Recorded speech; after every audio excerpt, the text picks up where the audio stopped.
And welcome to the Roll Call Podcast. I am Joe McGuire along with JJ Vargas and Lucas Balduck. Lucas, any day now. Luke Voigt, man, hit a big 3-run homer, his major league leading 19th. Clint Frazier had a homer. Yankees have been hitting a lot of home runs these last couple of days. It's certainly been good to see. After putting up 20, they put up 13 more yesterday. They've now won 7 straight. They're a game and a half ahead of Toronto for second place in the American League East. Yanks got to be feeling really good about themselves. I'd seen an interesting stat, too, after the 20-run game. Teams are 17-22, and the Yankees were 1-5 in games after scoring 20 runs. So, usually they say you hit yourself out. Yankees have not even come close, JJ, at this point to hitting themselves out of anything, just hitting themselves in the wins. Yeah, that's what it's looking like. It's looking like they're swinging the bats in the right direction, and that's in the win column and not the loss column because, life could really change for a Yankee fan in a matter of a week. At one point we had lost 15 of 20, and before you know it, like you said, 6, 7 in a row now. So life is feeling back to normal as a Yankee fan. We're getting contributions from a lot of guys. Gleyber with his glasses is really coming through. DJ LeMahieu, Lucas's guy, off that leadoff spot is really raking now. He's starting to look really comfortable at the plate. And my guy, Mr. Big Chest, an MVP candidate. What can I say? Right. And, we're getting contributions from everyone, like JJ said. And even sometimes, the unsuspecting guys, right there on the bottom of the screen. Higashioka with 3 home runs yesterday. Mm-hmm. 3 of his 10 career home runs came in last night's game. It's just excellent. When you see guys who only get those tiny opportunities to play when they come in and they just rake and they smash the ball out of the park. It's great to see. And can I say, too, this isn't a Yankee team that's front-running. These are runs and games that we need to absolutely win at this particular point in the season because we just jumped up to second place in our division. We're still looking up at the Rays, and we really don't have I think we're still the 5th seed if the playoffs started today, so we're still looking to get into that 4th spot to be one of the home hosters. Yeah, well, you certainly want that. And we'll get into the bubble a little bit later on, too. That's really exciting news. Yeah. Over the last 8 games now, here's the Yankee starters have done. J. Happ went 6 1/3, gave up 2 runs. Davy Garcia, 7 innings, 2 runs. Garrett Cole, 7 shutout innings. Tanaka went 5 innings, gave up a run. Jordan Montgomery, 5 2/3, no runs, a career high 9 strikeouts in that game. Happ went 5, gave up a run. Garcia, 7 innings, 3 runs. Last night, Garrett Cole, again, takes a no-hitter into the 6th. 3-hit ball, strikes out 8, walks 2. His 100th career victory, moves to 6-3 on the season. Mm-hmm. Great to see the ace getting things done. But look, this Yankees starting rotation, which everybody was so concerned about, while the bullpen started faltering, they started pitching better. And here we are, a couple weeks out to the end of the season, and the Yankees starting rotation is probably the best in baseball right now, statistically speaking, and it's not often you can say that. No, like you said, J. Happ's been pitching a lot better and getting the contributions from guys like Davy Garcia and the younger guys like Loaizaga last night pitched pretty well. And then Garrett Cole, we saw him have a dominant performance against Baltimore, but it was also good to see that he had a dominant performance against a playoff team or a playoff hopeful team like Toronto. So it's good that he's pitching well against the bad teams, but it's also good that we saw him take a no-hitter into the 6th against a team that was giving us a pretty hard time as of last week. Yeah, it starts with Garrett Cole. When you see your ace performing well, it trickles down. The guys know that if he's doing his job, they need to step up as well, considering that the bullpen was struggling, like Joe did mention. And I also, I see a guy like David Garcia who's really making a splash early in his career. And it kind of reminds me a little bit of Luis Severino when he first came into the scene, how he was a younger guy, really winning games in an impressive way that you really didn't expect. So, a lot of eyes on that starting rotation right now. And they've been exceptional over the last week, but Luke Voit, let's talk about this guy. Luke Voit is definitely, and I think everyone's there that this guy is definitely an MVP candidate. 19 home runs, has him first in the league. He's second in RBI. He's fourth in slugging. He's seventh in OPS. He's eighth in weighted on base, and he's ninth in weighted runs created. He's got a 1.5 WAR, 3 multi-homer games this season, is tied for the major league lead as well. This guy's been, and it's funny because when the season started, you guys will recall we had this conversation preseason where fans were like, talking about Miguel Andujar or DJ LeMahieu at first, or I remember in the offseason hearing some crazy stuff, about the Yankees maybe going out and looking for a first baseman, but they didn't need to go anywhere. And JJ, I know you've been on this guy from day one, Mr. Big Chest. A lot of people weren't sure if he was good enough. He had a minor injury that he dealt with a little bit last year, but all this guy's done is be a monster since he's been with the Yankees. I wonder if this has quieted everybody at this point. I hope it did, and I really don't understand why there was such an urgency by the fans to get a first baseman when you have a more than capable one already there. Luke Voigt's always been a solid player, and his play has just improved because I think he's getting more chances to be in big moments. We're talking about a lineup that is going to get Giancarlo Stanton back and Aaron Judge, and he gets lost in between the mix of all these power hitters, Gary Sanchez included. So it's nice to see that he actually has a shine on him, and I didn't expect none less from him to be a good player, but even he's over exceeding my expectations of him. Yeah, I never really expected them to replace him in the first place, but I was quite shocked when I heard a lot of Yankees fans calling for a replacement at first base. Like Joe said, he had a minor injury last season, so his play obviously was a little bit sporadic, and he wasn't as good as he is this year. But it's kind of like we all knew what was there. He just had to get healthy and start hitting bombs, and he's 100% done that this season. I mean, someone I can compare to the Yankees fans having a reason to want to get rid of is Greg Bird, because Greg Bird would play 2 games and miss the rest of the season. Mm-hmm. That was nothing like it was with Luke Voit, and I think Luke Voit is 10 times the player that Greg Bird was. Yeah.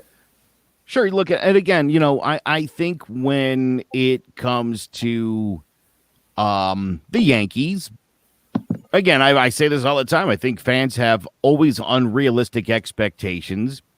Everybody's all bent out of shape about Giancarlo Stanton having missed so much time this year and last year. And when Aaron Judge tried to play through an injury and made it worse last year, came back this year for a game and then went back out.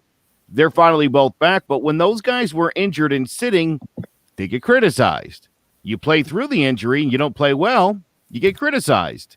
Yeah. Hey, what is a player to do? But the thought of the fact of the matter is, look, Luke went out there and he played hard, and the results weren't quite what he had become accustomed to. But if you look at this guy over a full season worth of at bats for the Yankees, I mean, he's got nothing but like MVP caliber statistics. I mean, in 162 games worth, in 49 home runs, basically, in one season's full. So, the guy's the real deal. I think fans are definitely there. It'll be interesting to see if the voters are looking at this guy as like a one-hit wonder, or if they'll take his candidacy seriously.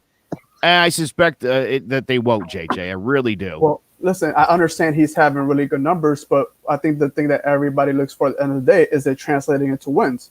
The Yankees are on a 6-game winning streak behind his bat. Now, that's value to me if I ever seen it. Now, I know the Mike Trout fanboys want to keep Trout in the number one running, but where's his team? How many games under 500? You're talking about Luke Voit in the time of a Yankee season in crisis, really elevating his game and putting this team in a position where they can make a playoff push, because before this power surge came out of nowhere, the Yankees were in trouble. We were in big doo-doo of really missing the playoffs, and our game in the last week has really helped us put us back in a position where we want to be. Yeah, I think the value word in the MVP really gets lost in the mind of a lot of people, and it just becomes the award of who had the best stats, It's not the which best is number award. It's not. right. So I think that yes, an MVP player should have good numbers, but they also should have good numbers for a reason and have their team have a winning record and make the playoffs. That should matter. Mike Trout batting 330 with 35 home runs and 100 RBIs, but his team is 25 games under 500 and missed the playoffs. That doesn't matter. When if Luke Voigt has maybe say 5 less home runs, 10 less RBIs, and an average that's 15 points lower, and he helped his team to the playoffs and to like 95, 100 wins, Luke Voigt should be the MVP. So it's just that word value that I think is lost in a lot of voters' eyes, which is sad. Yeah, because I mean the guy's an absolute monster. By the way, he and DJ LeMahieu both had 5 RBI the other night out of the 1 and 2 hole. That was the first time in Yankees history, which again, anytime you could say that, you know something amazing happened. It's the first time in history that the Yankees 1 and 2 hitters both had 5 RBI in the same game. DJ LeMahieu, by the way, now back up to 373. He's been hitting a whole bunch lately, and I said in the last episode, and it's worth repeating, this team goes as far as he does. You know, it really is as simple as that. The Yankees did get some bad news along the way here, too. James Paxton is out for the season. James Yevon asked the question here, is losing James Paxton impactful for the postseason? The easy answer would be to say no, but look, the Yankees ended up in that situation last year where Domingo Germán missed the postseason. Dellin Betances came back and he ended up missing the postseason. And you have to think that the Yankees are a better team when they're fully healthy. So I know James Paxton pitched like garbage for almost this entire season and got off to a rough start at the beginning of last season. And this very well may be the end of James Paxton. But I do think that it will have an effect on the Yankees. Although right now, the way the 5 is laid out, assuming nobody gets hurt, we got Cole, Tanaka, Happ, Garcia, and Montgomery lined up as your 5 going into the postseason. I think the only thing of concern would be, is Garcia up for a Game 3 start somewhere? That's like a road start if the Yankees are a home team. If they're a road team, of course, that would be a home start. But do the Yankees feel comfortable putting a young guy in the 3 spot? Would they want Jay Happ in that spot? So again, that's where having James Paxton penciled into the 3 would probably be a little more assuring if you were the Yankees. And again, Davy Garcia has been outstanding. Hasn't really ever pitched a full season. So, and again, in COVID land, we'll see how things shake out. But the Yankees starting 5 right now is in really good shape. The bullpen's healthy. I think, the postseason, where if they were to start today, the Yankees would be the 5th seed taking on the Twins. Yeah. I would feel pretty good about that thing, especially the way these teams have been playing of late. And especially when you think about the way that the starting pitchers have pitched basically since Paxton left the rotation. Maybe call me a fanboy, maybe, but I really like what Davy Garcia has shown and the small sample size that he's pitched in the majors so far. I think that if we are in the playoffs, depending how strong he finishes, I think you might want to put Davy at the 2 and let Tanaka pitch on the road at the 3. Because I just feel like it would be very uncomfortable to put that rookie pitcher on the road with the stakes so high, especially in a year where you get Garrett Cole. The expectations are there. So it's not like, I feel it's always championship or bust for the Yankees, but we're Las Vegas favorites for a reason. We did get the white whale in the free agency and Garrett Cole, and we have the lineup to go get 7 runs every game. So I like I said, maybe I'm just hyping him up a little bit, David Garcia, but I just feel he will be more comfortable starting at home in a possible Game 2. Put the veterans Tanaka and Happ 3 and 4, and then 5 you could figure it out. Yeah, I agree. I think definitely having Garcia pitch at home would be the team-friendly option to do, because you don't want to put someone, even though there isn't fans, you don't want to put someone in an unfamiliar ballpark pitching too. Most likely, have we faced the Twins this year at all? I don't think so, right? No. I don't think There'd so. be a team he never pitched against, which is could be to an advantage for some pitchers, but I They mean got the some Twins are a bats good over power there. hitting team. Yeah, they are. But I definitely like Tanaka in a game 3. I agree with you, JJ, because not only is Tanaka a veteran, but he is a stud in the playoffs. I mean, his ERA is a sub 2 in I think it's 9 or 10 career starts in the postseason, and I'd have him in a game 3 on the road, no doubt.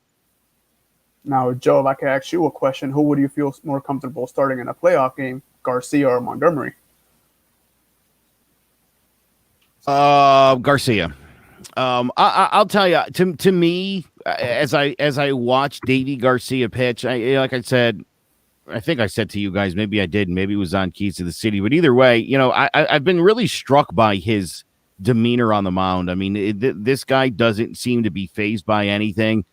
Yeah. I don't think he would have. I don't think he would struggle in the postseason with the stakes high. And again, I think especially when I'm not sure if there's going to be fans in the stands come postseason time. So I think that, again, it'll depend on the atmosphere. I think however they do it, it won't be as loud and as crazy as what it would be in a normal year. And I do think that will especially be to somebody like Davy Garcia's advantage. So, but I feel good about him. I'd put him anywhere. Honestly, I'd pitch him 2 or 3, depending on what the layout looks like. Well, one thing that I would assume, though, that Boone would err on the side of going, with a veteran, either Tanaka or Happ in game 3 over a young guy. But there's still a few starts to go here. Let's see how this kid finishes up, because that certainly could go a long way towards deciding what that looks like. Yeah, but all I wanted to say before we moved on is that in the playoffs, that's where you really earn your pinstripes. We saw James Paxton deliver a big game in the playoffs last year, and that's really what made us be like, all right, Paxton's our guy. He gave us a nice outing. So I look forward to see what Davey and these young guys can really do in the come playoff time. Said we make it, which I think we will. In his last 5 games, J Happ has a 2.45 ERA. He's only allowed 8 runs. So things are going a lot better there. Now, we did mention Kyle Higashioka and the 3 homers yesterday. And, I did have people reaching out last night that were saying trade Gary Sanchez now. Also, Garrett Cole does seem to pitch better to Kyle Higashioka. The ERA differential is a 0.69 with Higashioka, a 3.91 when it's Gary Sanchez behind the plate. Gary's been having a rough go of things, and I for one thought he was going to pull out of the hitting. I figured he could get that turned around. He's still hitting the occasional bomb, but geez, for all intents and purposes, he's been pretty terrible. He's looking pretty trait bait-ish, huh? Well, I hate to even think that way, but what do the Yankees do at this point? He's at the point now where they're basically giving time to Higashioka over Sanchez. That's problematic if you're Gary Sanchez, and it's more problematic when Kyle Higashioka takes the start with your ace. You get 6 innings of no-hit ball, and the dude hits 3 homers. And the funny part was Sanchez is in the lineup as the DH, which I had suggested they do so he can get the bat turned around. Apparently, catching and hitting home runs isn't as hard as I thought it was. Kyle Higashioka, unbelievable. Yeah. So at this point, I mean, trading Gary Sanchez obviously isn't possible this season anymore. But in the offseason, looking to trade Gary, I'd have 2 concerns. One, would we kind of get gypped, because I don't know what teams would be willing to give up for a catcher that would that's hitting in the 130s. And I don't like if we had if we had traded him a few seasons ago when he was hitting 260 and hitting bombs, we could have got a haul. And then my other concern is if we trade Gary, we don't get a lot, and then he goes over and he fixes everything all of a sudden, and he just maybe turns into a star and we lose a deal. But another thing with Higashioka is if Garrett Cole wants to have like he had in Houston, his own personal catcher, and that's Higashioka's role, I'd be fine with that because I think once in a while Higashioka can hit the power ball and hit the ball out of the park and provide some runs. This is my thought when it comes to the whole Gary Sanchez trade scenario. I think it's best if in the event that you were gonna get rid of Gary, you gotta trade him because if not, you're gonna have to pay him. You still gotta pay Judge. You still gotta pay Glaber. Are you gonna keep Andujar? What you gonna do with Clint Frazier? You got a lot of guys that are also in the waiting line as well with Gary. And out of all the guys that I mentioned, Gary's producing the least. And this business is all about what you've done for me. So, Gary, unfortunately, right now his resume coming up to the negotiating table doesn't look very well. And I think if I'm the Yankees, I'll explore it. But we've talked a lot in this show about Gary, about how he's possibly the best catcher in the league. So some tough task in the Yankees desk right now. So a couple things real quick on my man Gary Sanchez, because everyone knows I love this guy to death. He did tie Thurman Munson with his last home run for 5th on the Yankees all-time catcher home run list. Mm-hmm. Sanchez, in 120 at-bats, does have 8 home runs, but he only has 2 doubles and 6 singles, so 16 hits in 120 at-bats, which is just oof. So half however, home runs. I like to point something out. As bad as Gary Sanchez has been, Kyle Higashioka has a lower on base, a lower slugging percentage, a lower weighted on base percentage, and he's worth much less runs created than Gary Sanchez. And the argument I always hear from people is, well, you don't need a catcher that can hit to win baseball games. Yeah, but it helps. And the Yankees do have one. And look, this guy's got to get some things figured out. And how much of this falls on Marcus Thames that this guy just suddenly can't hit anymore? You know?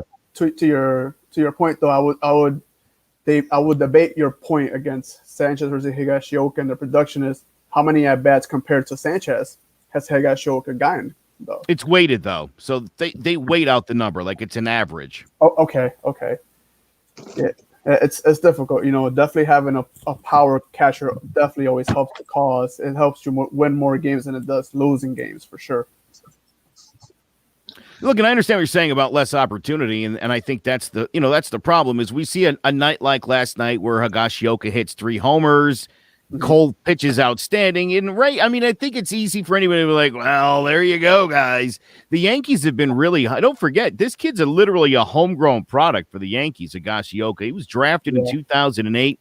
It's been a long time down on the farm. We've seen him, in spells over the last couple of years.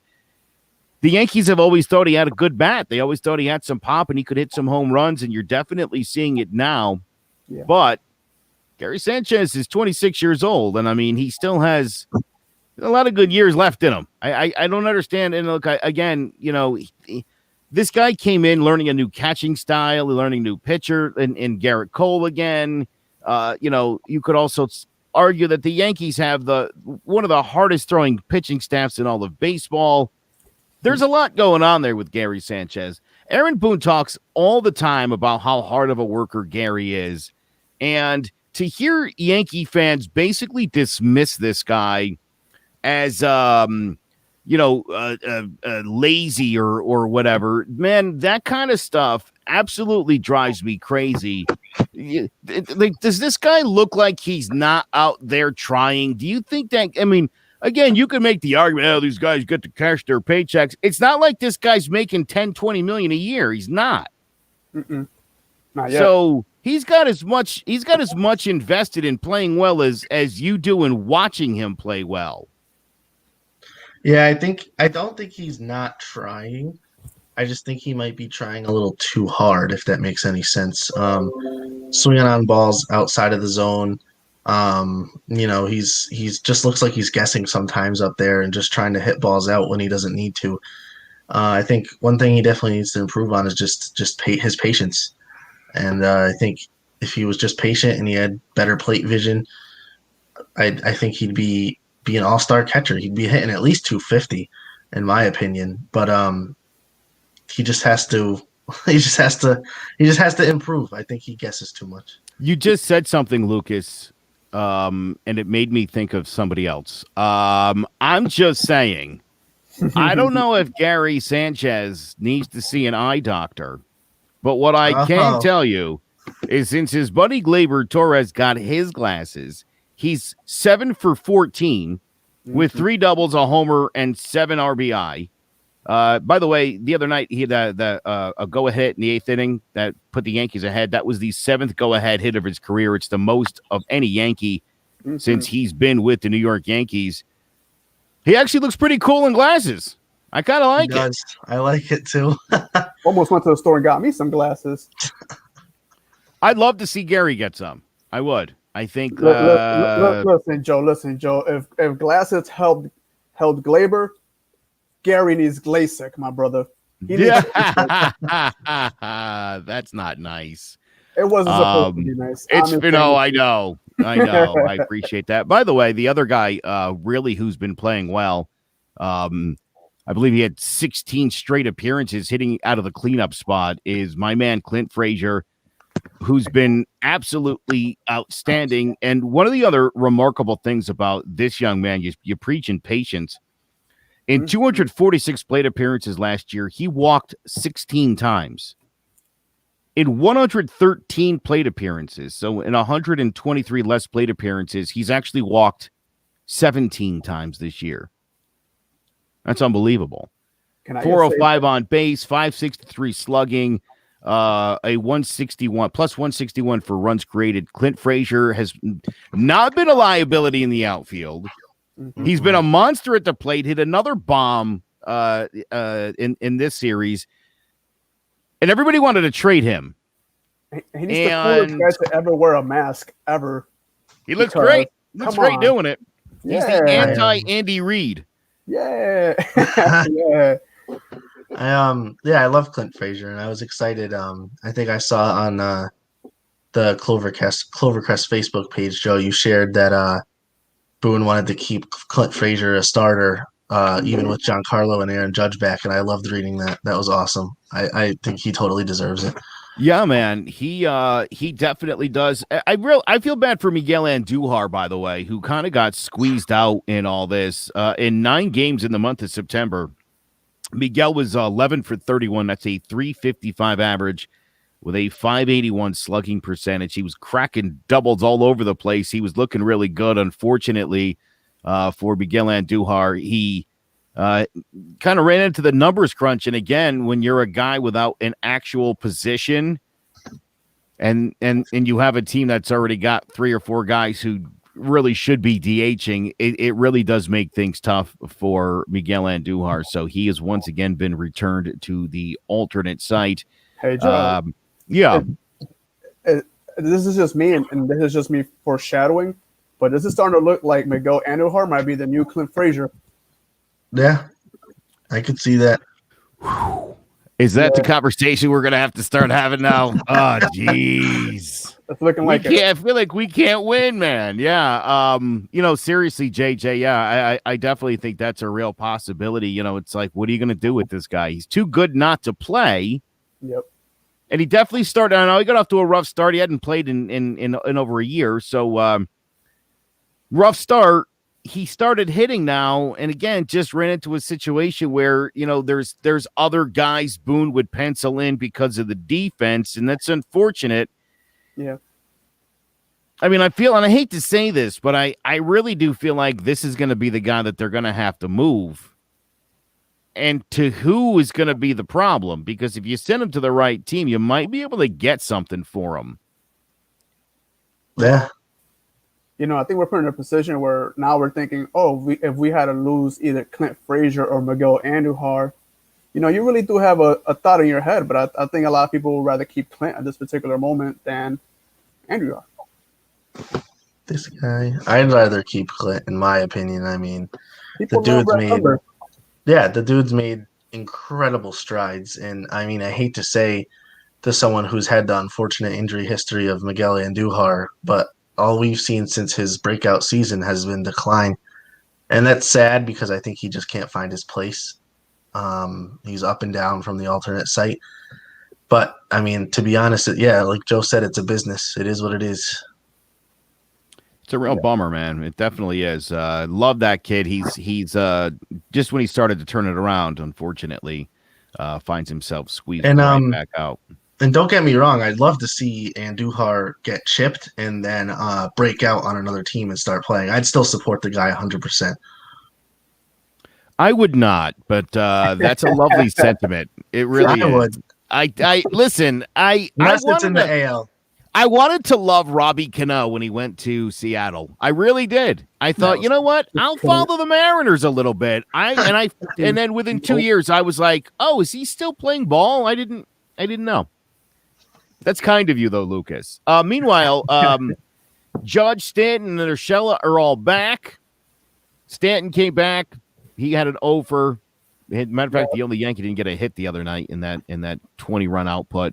Judge played last night 0 for 4 with 3 strikeouts. And again, right away, the dumbass fans, do we really need Judge and Stanton? The answer, yes. Yes, we do. They haven't played. Give them come on. Give them a minute. Give them a few swings. You're telling me Game 7 of the World Series, you wouldn't want Stanton and Judge on deck hitting back-to-back? Shut your mouth. So stupid. I mean, Yankee fans sometimes can be the most idiotic, ungrateful bunch of people.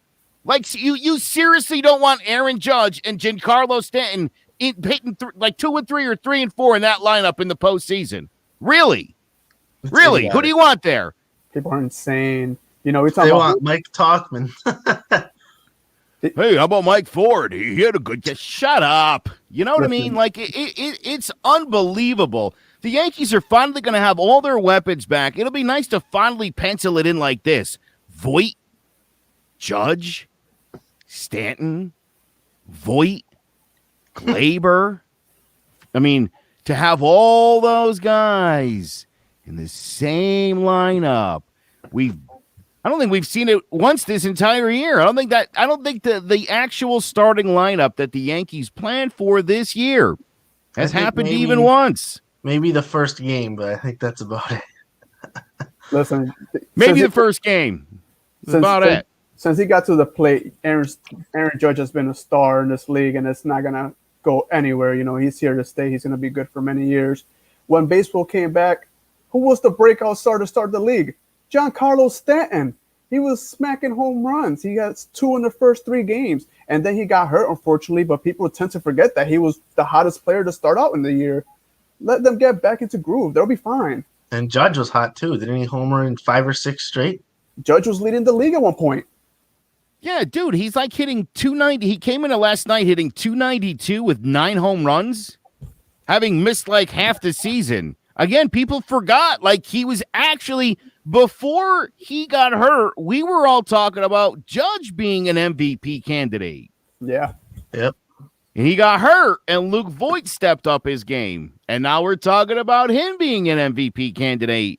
You mean to tell me a guy that missed 20-plus days started swinging and missing after playing his first 2 games? Of course it's going to happen. Give the guys time to get back in groove.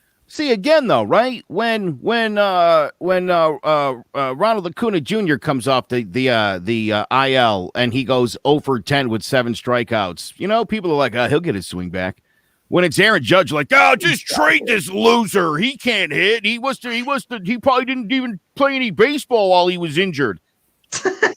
This is, I'm in so many Yankee groups on social media, and unfortunately, all of those groups have at least a handful of morons, and listen, we're all emotional when the Yankees lose, but if you are such a giant bitch about it that you're completely unreasonable, do me a favor, don't go into Facebook groups and post stupid crap in there because you're pissed. Right. Because you're angry. You can't control what happens to the Yankees, you sociopath, so calm down. When the game ends, you know what you should do? Something different. Listen. Go find a hobby. Read a book when the game is over. Listen, Judge might give you a few offers, but he's still doing his thing on the defense. And if anybody thinks that Aaron Judge's job on that defensive side of the ball is easy, ask that left fielder from Toronto how hard it is to field balls out there, because he was having a tough time. I've been saying for 2 weeks that I know the Yankees were going through a rough stretch. They were going to be fine. This team is too good. It's too talented. It's too deep for them to be 5-15 in 20 games. It almost defies logic that the Yankees could have played that poorly for 20 games. But I was sweating, Joe. I was sweating. I understand that, and it's. But again, this is how Yankee fans are. We're very reactive. Yeah. If Giancarlo Stanton hits 4 home runs tonight, everybody in New York will be chanting his name. MVP. And if he only goes the next game, he only goes 1 for 4 with a homer and 3 strikeouts. By the 3rd strikeout, we'll be booing again. It's irrational. Yeah. It's irrational. Again, this idea that, Aroldis Chapman will never be Mariano Rivera. Yeah, no kidding. Yeah. No kidding. Yeah. Aaron Judge won't be the next Babe Ruth. Yeah. I mean, can you raise the ceiling a little bit more for the guy in that position? Yeah. Gleyber Torres will never be the shortstop Derek Jeter was. I mean, come on, right? Is Luke Voigt as good as Lou Gehrig? When you make comparisons that don't make any sense, and when you completely devalue your team against other teams and other players, and you constantly try to compare Yankee greats to Yankee all-time greats, you're really doing these guys and the Yankees team history and the game of baseball a disservice. Absolutely. Just because you put on boxing gloves doesn't mean you gotta be Muhammad Ali. Just because you can shoot a 3-pointer doesn't mean you gotta be Steph Curry. Everybody has their ceiling, and you won't know what it is until their legacy is cemented. So, stop trying to make guys to be other guys, because the guys that are legends became legendary by doing the things that they did. And even when they were coming up, they were being compared as well. But it's not until the end that you were able to realize, wow, this guy was a legend. So let these guys become the stars that they're going to be. And then when it's all said and done, we could judge them accordingly. Right. And it gets to the point where Yankees players like Stanton and Judge go up to the plate, and it's like every at bat you expect, like, not us obviously because we're not part of the minority of moron Yankees fans. They expect these guys to hit a home run every time they step up to the plate, and that's just a lot to ask for from any human being ever. I mean, the best in the game don't even do it, and I think they are 2 of the best in the game. And they're not going to hit a home run. They're not even going to hit a home run every game. That's so rare. Like, just give the guys a chance. They'll do their thing, and they'll prove themselves worthy. The fans remind me of Paul O'Neill in every at-bat he didn't get a hit in, where they're throwing bats, smacking coolers, flipping out. Calm down. Even in a 60-game season, I mean, it's a marathon. It's not a race. Joe, I will be honest. I've loved the 60-game season. Like I said in the beginning of when it first started, their urgency in every game is raised so much more now. Imagine if we still had to play another 100 games, we'll be like, whatever. Hey, the season's almost over. We're getting our guys at the end of the season at the right time. We're getting hot at the right time right now. I love it. I really, I think that the restart has been a huge success, and I think the Yankees have had their ups and downs, but I don't think that quality of play has really gone down at all. I feel like baseball has been baseball, and I've enjoyed it to the max. Yeah. Yep. 100% agree. Okay. Blasphemy. I am appalled by both the 60-game season and the really corny 7-inning doubleheader. That's another topic for another day. But I like the shortened season. I think that 162 games has always been too long. I could go for 100 games. I think 100 games will be manageable. 60 might be a little short. 162 is too long. Maybe we could come and even compromise at a cool 100, 102. We could talk. By the way, Gio Urshela is hitting 600 in the month of September. Didn't want to leave him off the list of accolades because he too, they get him back. He's looking really good. We mentioned Stanton, Urshela, and Judge are back. Jonathan Loaizaga, who obviously went last night, is also back. And as I mentioned a little bit earlier, James Paxton's been transferred to the 45-day IL, which essentially ends his season and most likely does end his career. We'll have plenty of time to debate that come the offseason, which hopefully won't start for several more weeks. Yeah.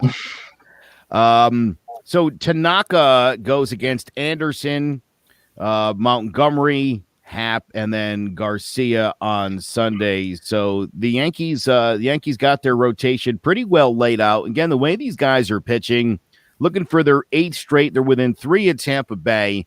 Now a game and a half ahead of Toronto. And my goodness, what a difference a week makes. What a difference a week makes when you can add 7 victories to your tally. Suddenly things have completely turned around. You got to really feel good right now if you're the New York Yankees with a nice mix of you getting the veterans, you're getting the young guys. You know, it's unfortunate. If Gary Sanchez could get it turned around, it would be easy to look at this team and be like, no one's beating them. I think right now he's the remaining weak link on this team. He got broken now hitting 2 home runs. Well, we need Gary. Oh my God. Don't make me slip my wrists when we get off the air here. Although I'll tell you, I wouldn't be surprised to see Kyle Higashioka. Again, you look at the numbers and you look what he did last night. Don't be surprised if he's, like Lucas said earlier, if he sort of becomes the personal catcher of Garrett Cole. It's Garrett Cole likes personal catchers, and Higashioka is a good one. So could be a match made in heaven. And, hey, if that's what your $320 million man wants, then that's what he gets. Give it to him. But yeah, so Yankees definitely. Wow, one show later, boy, everyone's excited. We'll see what next week brings. Yeah, well. Remember last year when the Yankees did that? They had that like historically bad week, followed it up with a historically good week, and then had another bad week. So let's see if they can't string another one together. This season is coming up fast. The end just a couple weeks away here. JJ, you're definitely, I'll give you this about your short season schedule. The intensity level is high. Yes. And that sense of urgency in every game is for real. And, that does make baseball much more exciting, I think, for a lot of people. You're sort of, capturing the excitement of, I think, what the NBA playoffs brought. By the way, I did buck conventional wisdom, and on Keys to the City, I did say that not only would the Denver Nuggets beat the LA Clippers, I said that they would blow them out. And Trevor threatened to throw me off the show for that. And how'd that turn out? Looks like you got the last laugh. In your favor. I told you the Yankees were going to turn it around. This is like I'm reading the future here, guys. It's Joe Adames. Joe Adames.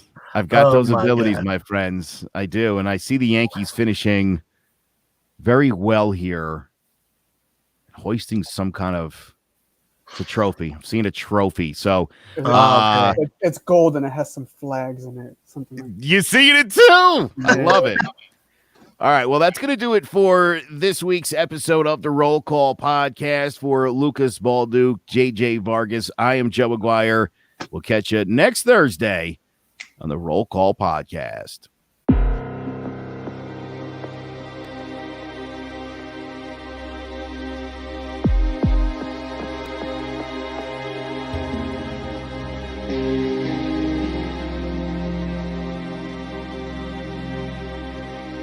Can